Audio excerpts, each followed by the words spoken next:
Roberto, encantado de recibirte en el programa Reto Siglo XXI. No, muchas gracias por invitarme, Jorge. Placer. Exministro de Planificación y bueno, un montón de puestos has tenido Exministro de Planificación con don Oscar con Arias Oscar y y después con doña Laura Chinchilla y un interim ahí de ministro de Comunicación también del gobierno de doña Laura. no sabía esa parte tan... Sí, del 2011 al 2012 estuve como ministro de Comunicación con doña Laura y después volví a Mideplan del 2012 al 2014. Bueno, pero algo está pasando en mi plan, que ahora se fue la ministra y no está Céfala, o está la Bueno, viceministra. ella tiene el recargo, en realidad no ha dejado el puesto, ella sigue ejerciendo como ministra de Planificación. Ella es funcionaria de carrera del Ministerio de Planificación, ella está ahí desde el 2007, una cosa así. Así que conoce bien el ministerio. Ha estado salió a ser jefa de despacho de Mario Redondo en la Asamblea Legislativa, después estuvo trabajando con Mario Redondo en la Municipalidad de Cartago, pero ella tiene una trayectoria en el ministerio, lo conoce bien y bueno, pues Y hay mucha estabilidad. considero en mi plan. ¿Sí? Sí, sí. Ahora se está produciendo, en los últimos tiempos se está produciendo ahí un cambio generacional, supongo yo que además impulsado por el cambio en las reglas de pensión de la Caja Costarricense de Seguro Social. Entonces me parece que se ha ido alguna gente, ¿verdad? Se han renovado cuadros gerenciales. El Mideplan tiene un grupo, es una planilla llena de profesionales, ¿verdad? O sea, eh, el En distintas 90%, disciplinas. sí, el 90% de la gente ¿Cuántos ahí economistas hay? puede haber unos 20, puede haber, porque hay una parte de inversión pública donde están los economistas, ¿verdad? El área de inversión pública donde Pero están ustedes los economistas. aprueban las... O sea, todo tiene que pasar por el filtro final del Ministerio de Así es, Planificación de los proyectos de Inversión. inversión tienen que inscribirse en el Sistema Nacional de Inversión Pública, tienen que recibir la aprobación el visto bueno, digamos, del ministerio. Y cuando se trata de préstamos, es una aprobación junto con el Banco Central, a solicitud normalmente del Ministerio de Hacienda. La idea es que los proyectos de inversión estén ahí inscritos de manera tal que se pueda llevar un control, sobre todo en las fases de preinversión, que se está haciendo un problema para el país, Jorge, en temas de infraestructura, el no cumplir con las fases de preinversión es lo que genera todos estos atrasos y todos estos sobrecostos que vemos constantemente en las noticias. Sí, porque nada avanza, nada se cumplen los plazos tampoco. Es porque están mal, muchas veces están mal Pues no se han diseñados, hecho todas ¿verdad? las etapas que corresponden. Exactamente, ¿verdad? O sea, hay una cantidad de etapas que hay que cumplir antes de poner la primera piedra, ¿verdad? Y a veces eso no se hace. Normalmente no se hace, de hecho.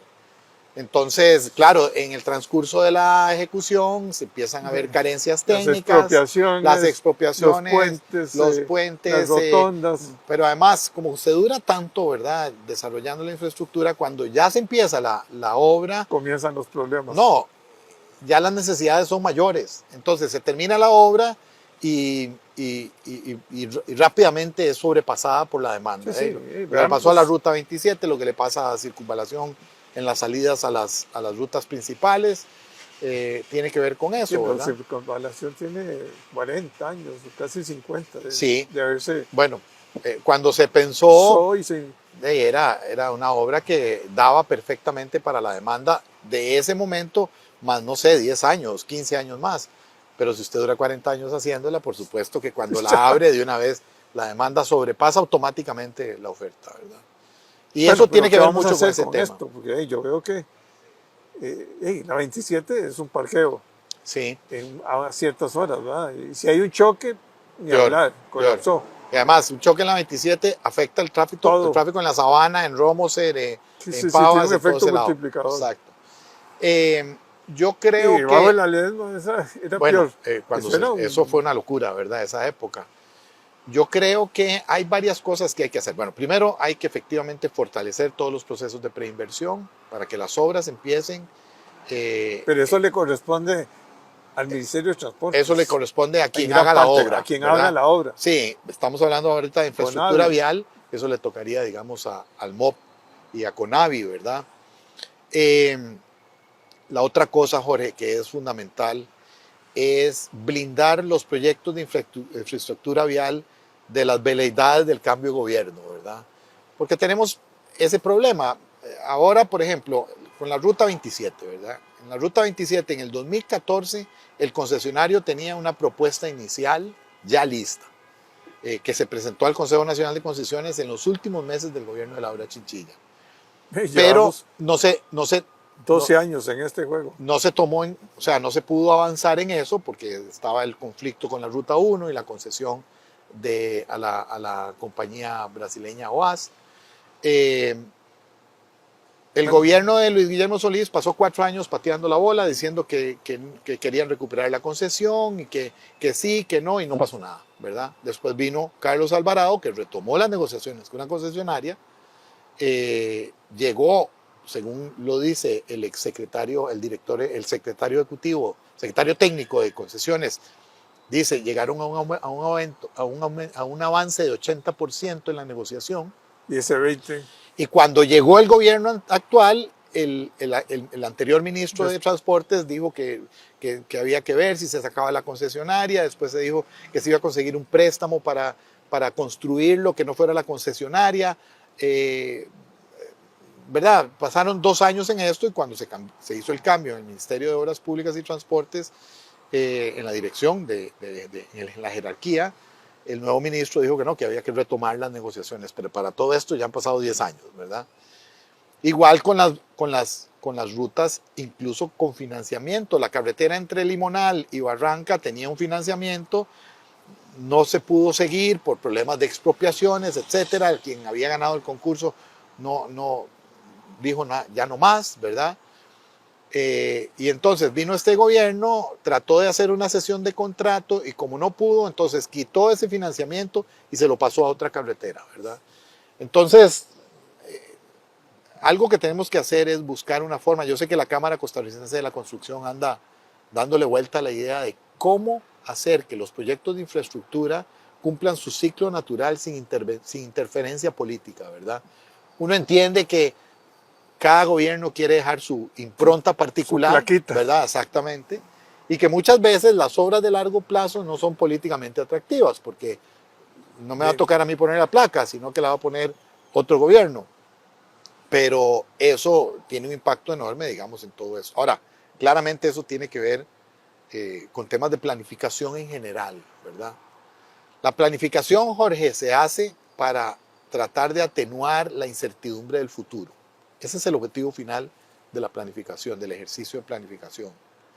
Aquí en Costa Rica tenemos esa ambivalencia, ¿verdad? Que decimos, es que qué barbaridad, que la planificación, el Ministerio de Planificación no cumple, etcétera, pero no tomamos la decisión de darle al Ministerio de la Planificación potestades vinculantes, por ejemplo, en la ejecución del Plan Nacional de Desarrollo. No se hace evaluación de impacto, por ejemplo. Se está empezando a hacer apenas evaluación de impacto en el país, porque lo que hacemos es evaluación de métricas. Si se cumplió lo que dijo el jerarca que iba a cumplir, ¿verdad? Metas que además define el mismo jerarca, ¿verdad? Sí, entonces, sí. Son metas que tienen, digamos, una flexibilidad importante. Pero eso tiene que ver porque el Ministerio de Planificación tiene un papel que no es vinculante, ¿verdad? El Ministerio de Planificación no es el capataz del gobierno, pero tampoco hay interés de que lo sea, ¿verdad? Entonces, es complicado. Es que en otros países la planificación es lo más importante. Sí, hay por supuesto. Y hay un poder central con mucha fuerza, ¿no? Claro, digamos que eso es parte del problema. Parte del problema es la dilución del poder público en Costa Rica, ¿verdad? En Costa Rica todos mandan y nadie manda.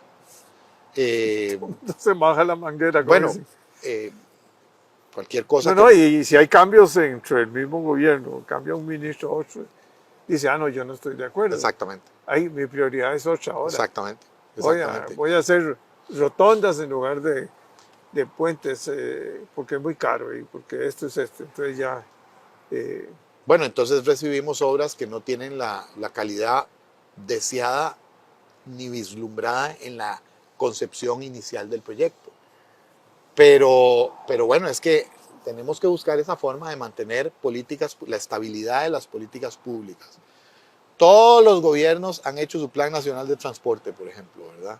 Y son planes nacionales que son 2010, 2030. Y después viene el siguiente, hace 2014, 2034, ¿verdad?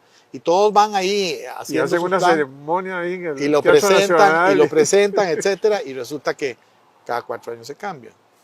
Lo que la gente tiene que Y a entender, veces menos, es a que eso veces es lo menos. que Bueno, en le medio de una preocupa a gestión, uno. es cierto, en medio de O una sea, gestión. ya no son 4 años, a veces hay, sobre todo el transporte, ¿no? Porque el Sí. transporte es el que maneja gran parte de todos los Y tenemos, no sé, concesiones. y no sé, tenemos cuántos gobiernos en que el ministro de Transportes no termina su gestión, ¿verdad?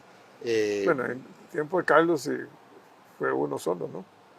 Fue don Rodolfo Méndez, sí, se quedó. Bueno, y vean lo que Y pasó, gran conocimiento, ¿ah? vea lo que pasó en ese gobierno, ¿verdad? Todas las obras que dejaron en marcha, precisamente por tener una persona que estuvo los 4 años ahí, que tenía un gran conocimiento y que empujó el barco de manera constante. La gente lo que tiene que entender es que la carrera hacia el desarrollo no es un sprint de 100 metros, es una maratón y que se necesita no hacer un esfuerzo intenso en un periodo corto de tiempo, sino un esfuerzo sostenido a lo largo del tiempo. Y en eso la planificación juega un papel fundamental, ¿verdad? En eso la planificación nos ayuda a trazar rutas de mediano y largo plazo que permitan... Pero esa visión la tiene, digamos, el ministro, digamos, de Transporte, que es el actor más importante de infraestructura, digamos. Porque ahí está aviación, ahí está ferrocarriles, ahí está puertos, ahí está carreteras. Sí, todo, aunque está dividido. Pero las obras públicas... debieran de tener un cuadro distinto. Pero, a ver, lo primero que tiene que haber es una visión que guíe las políticas sectoriales, ¿verdad? Claro. Eso es parte también de lo que se hace en planificación, ¿verdad? Organizar el trabajo del gobierno a partir de una visión que transmite, en este caso, la cabeza del gobierno, que es el presidente de la República o la presidenta de la República. Entonces, ese marco amplio, ¿verdad? Que es un mapa así. Sí, en realidad lo que debería es, a ver, yo creo que nosotros no tenemos discrepancias en cuanto a los objetivos que queremos alcanzar como país, ¿verdad? Entre más generales, más acuerdo. Decir, queremos un país en donde haya una educación de primer nivel, con infraestructura que permita la competitividad, un país en donde el sector privado pueda operar con tranquilidad, sin una carga tributaria excesiva, un país que haga fluido los emprendimientos, ¿verdad? En todo eso nos vamos a poner todos de acuerdo. En ese país, en el dibujo de ese país, de esa aspiración, yo creo que no hay ningún problema. Y lo que deberíamos es tratar de conseguir acuerdos sectoriales en algunos campos, ¿verdad? En donde los acuerdos son más técnicos, digamos. Y entonces, ok, ¿qué queremos hacer en infraestructura en los próximos 25 años? ¿Cuáles son nuestras metas en infraestructura? Bueno, tener carreteras que permitan traslados de costa a costa en 6 horas, por decir alguna cosa. No sé si eso es el criterio, ¿verdad? Para definirlo, pero cosas de ese tipo. Y a partir de ahí, definir, a partir de ese conglomerado de metas, definir una cartera de proyectos que se vayan puntuales, ¿sabes? Exacto. Y ponerle un... Exacto. Ponerle plazos, pero plazos además blindarlos. Recursos, exacto. Blindarlos, ¿verdad? De manera tal que el país tenga un acuerdo y diga, ok, vamos a hacer todo esto en los próximos 25 años. Y ya nos olvidamos de la discusión. Y se dedica el día a día a la atención de emergencias puntuales y de proyectos puntuales, ¿verdad? De mejoramiento de proyectos más pequeños, etcétera, en colaboración con los gobiernos locales que ahora tienen recursos para, por ejemplo, dar mantenimiento a la red vial cantonal. Y ahí vamos poco a poco, ¿verdad? Vamos a ver. Estamos hablando de infraestructura, pero está la otra parte de infraestructura, que es todo lo que es conectividad, todo lo que es Claro. La revolución tecnológica que Sí, tenemos ahora, ¿va?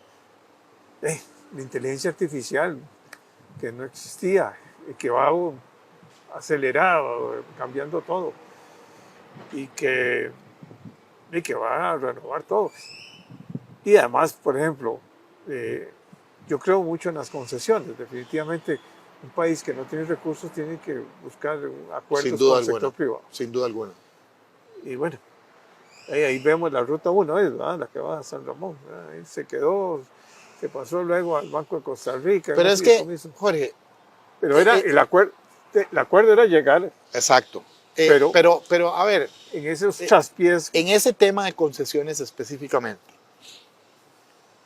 el país está en una ambigüedad con respecto a las concesiones. Ni las hace, ni las deja de hacer, ¿verdad? El Consejo Nacional de Concesiones, que yo conozco bien, es una entidad con capacidades administrativas y técnicas muy limitadas, Demasiado. pero muy limitadas, ¿verdad?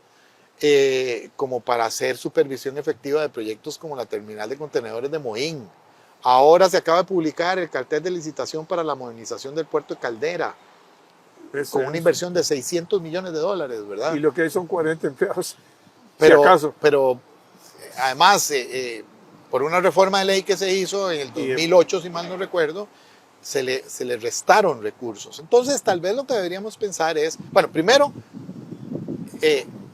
preguntarnos como país, porque lo que tiene son 3 ministros ahí, ¿verdad? Bueno, pero sí, más el ministro de Planificación, además son Planificación, Hacienda, Transportes, sí, son 3 el Banco Central y representantes de las cámaras privadas, representantes profesionales y representantes sindicales, esos son.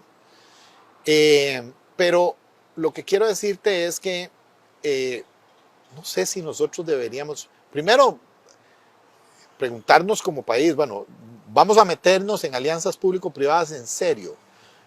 Vamos a utilizar los instrumentos que tenemos en la ley, como el reciclamiento de activos, que, por ejemplo, se aprobó en la legislatura pasada y nadie está pensando en eso, ¿verdad? Que es ahora se está haciendo algo con cañas, Oliveria Cañas, sí. Pero si vamos efectivamente, a promover el modelo de APPs, entonces tenemos que probablemente cambiar el Consejo Nacional de Concesiones, y yo pienso, Jorge, en un modelo como el de Procomer, ¿verdad?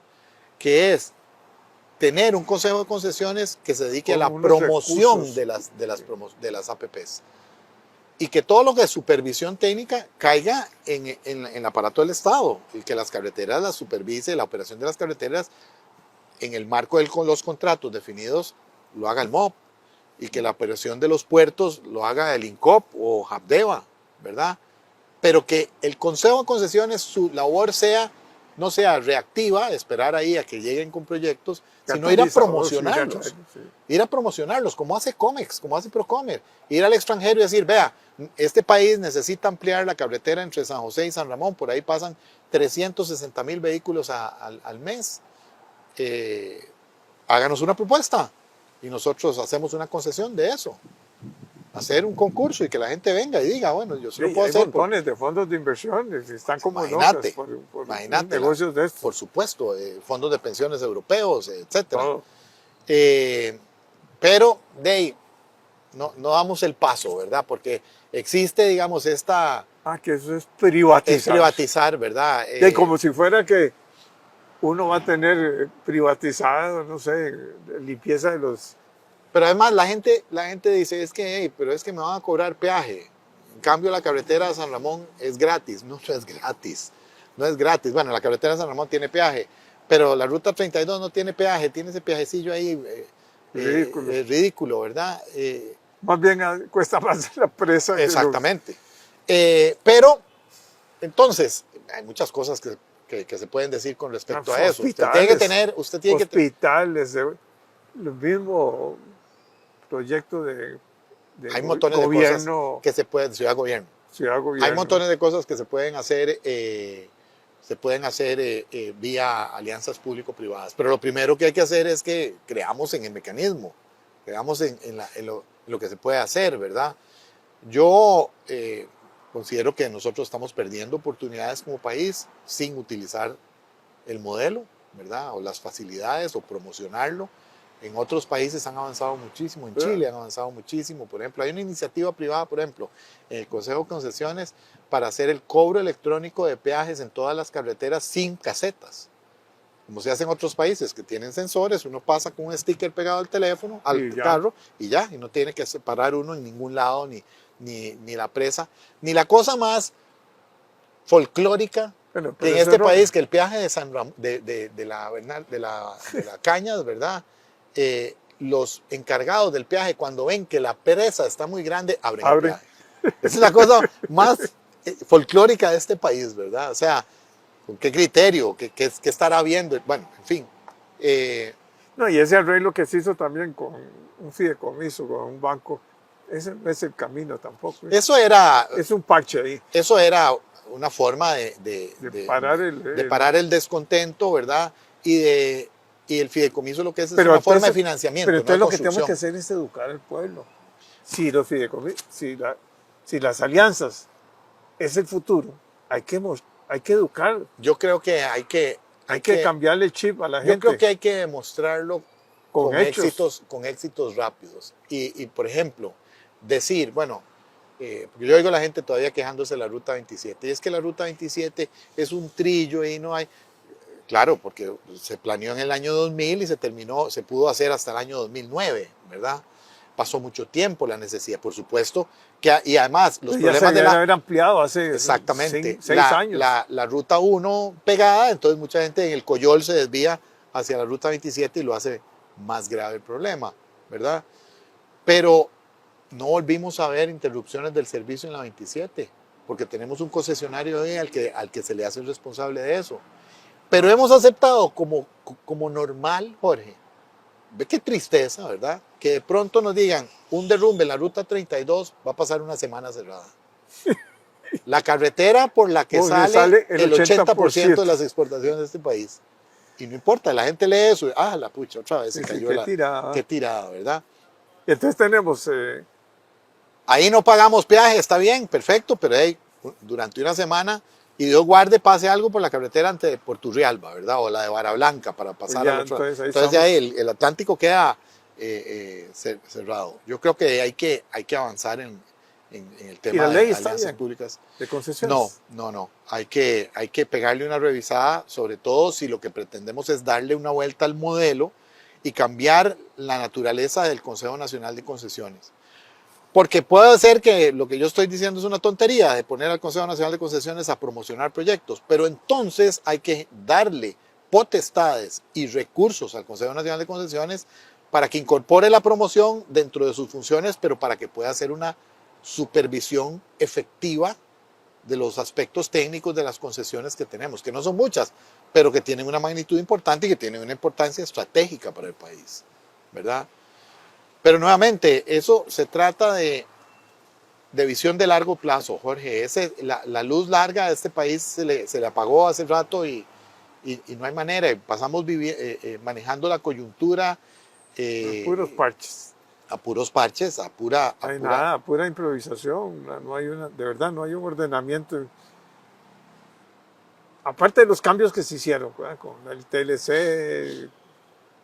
Yo no veo... El TLC fue el último cambio de importancia que sufrió este país, ¿verdad? Sí. Desde el punto de vista, digamos, de la consolidación de un modelo que puede la gente opinar que es ventajoso o no, pero ciertamente ahí se plasmó o se concretó finalmente una visión de inserción del país en el comercio internacional, de eliminación de aranceles, ¿verdad? Que pueden generar problemas al interno. La apertura de las telecomunicaciones. La apertura de las telecomunicaciones. Mis alumnos se mueren de risa cuando yo les digo que cuando yo compré mi primer celular, fui a Alice a hacer una lista, me inscribí en una lista y me dieron el celular 18 meses después, la línea, ¿verdad? Yo les digo que ellos ahora si duran 18 minutos es mucho comprando una línea celular. Y eso es porque se abrió el mercado de las telecomunicaciones, ¿verdad? En el cual el ICE compite, no se produjo la debacle que pronosticaba mucha gente, y además generó una inversión enorme. Ahora hay que ver qué tan rápido con la 5G se resuelve esa licitación internacional, porque eso va a generar también una gran inversión en el país en momentos además en que la economía en el régimen definitivo todavía sigue renqueando, ¿verdad? Y que necesitamos estimularla de alguna manera. No, y hay otras series. Por dicha se está hablando ya de la concesión La de Caldera. modernización de Caldera, O sí. sea, porque eso es una barbaridad lo que está pasando ahí. Sí, sí. Hace 10 años debiéramos haber tenido un puerto de primer orden, ¿verdad? Sí. Hey, otra vez volvió a lo mismo. Multas y más multas. Y eso al final es costo para todo el mundo, ¿verdad? Nos resta Porque por ahí entran los competitividad. granos, ahí entran acero, ahí entran los Nos carros. resta competitividad y nos aumenta los precios a lo interno, Sí, sí. ¿verdad? Hemos perdido la capacidad, Jorge, de las grandes obras. Es que la Costa Rica de la represa de Arenal, ¿verdad? La Costa Rica de los grandes proyectos, ¿verdad? Incluso de política social. La Costa Rica de Avancemos, por ejemplo, que fue un cambio cualitativo importantísimo y que disminuyó la deserción estudiantil de manera importante, ¿verdad? La Costa Rica de Cuando la educación pública era de película. Además, ¿verdad? Era de calidad. Lo que está pasando con la educación, Jorge, Es algo... es como me dijo un economista muy crudamente un día de estos, me dice, mira, hoy están formando en el sistema educativo a los desempleados del futuro, ¿verdad? Porque además que vienen de una universidad con las carencias que están llegando algunas personas, ¿verdad? No van a llegar a... por el apagón educativo del 2020, ¿verdad? Es que nosotros estamos recibiendo en la universidad la gente que del 2020 al 2022 estuvieron de noveno a 11º año, ¿verdad? Pero esa Costa Rica, esa visión... esa de oportunidades, de ilusión, es que yo siento que ya la juventud se... Hijo... Es que también... Yo te voy a decir una cosa. O ese problema político que tenemos ahora tan... El tema de la institucionalidad pública. La institucionalidad pública es una institucionalidad muy desprestigiada. La gente ya no ve a las instituciones públicas como instituciones que van a ayudarle a mejorar su nivel de vida, sino como instituciones que lo que han hecho es dispensar privilegios a sectores muy específicos, ¿verdad? Y entonces la gente dice, no, hey, tal vez la gente viva mejor, ¿verdad? Aunque claramente la clase media en este país ha perdido calidad de vida, pero por montones. Pero la gente ve que hay grupos que se benefician más de otros. Y no solo en lo económico, ¿verdad? Sino en lo, por ejemplo, todo este tema de que la justicia no alcanza a todos por igual, ¿verdad? Todo el tema que se dio a la impunidad, ¿verdad? Decir que no hay condenas casi, que no sé qué, ¿verdad? Ese tipo de cosas generan un desánimo de la gente y una actitud de no me importa, ¿verdad? Yo estoy en lo mío. Es un individualismo que además yo creo que está muy fomentado por todo el tema de la hiperconectividad, ¿verdad? Y que yo digo siempre que cuando uno pasa por una parada de bus, la gente ya no conversa entre sí, sino que lo que está es con el teléfono, ¿verdad? Ese hiperindividualismo yo creo que ha generado un debilitamiento del capital social y cuando las mayorías se retiran, Jorge, las minorías empiezan a tener un peso desproporcionado sobre las políticas públicas, sobre la agenda pública. Y eso es un poco lo que nos ha hecho, lo que nos ha pasado, ¿verdad? Entonces uno ve que hay minorías que se mueven, que alcanzan lo que quieren de las instituciones públicas y eso refuerza esa sensación de que esas instituciones públicas solo funcionan para complacer a esas minorías.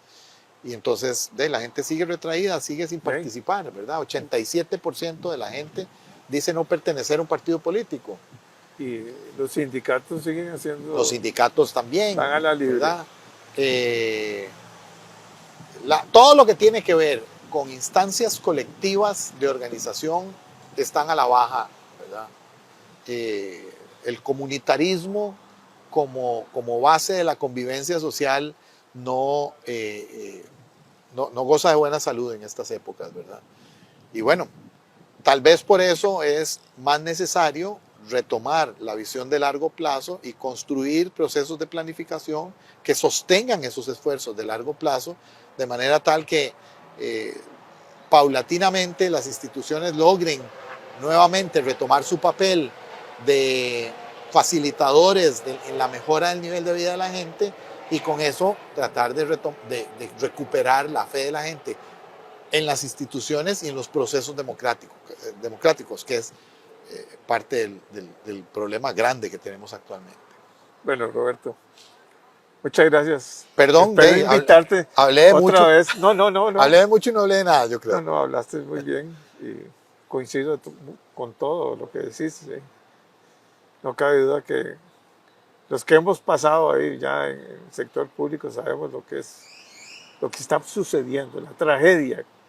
Así es. Yo tengo 45 años de escribir sobre cambios que uno debe hacer y cuesta mucho. Cuesta mucho, así es. Y este programa lo que se trata es de discusión y no es discusión, es conversar.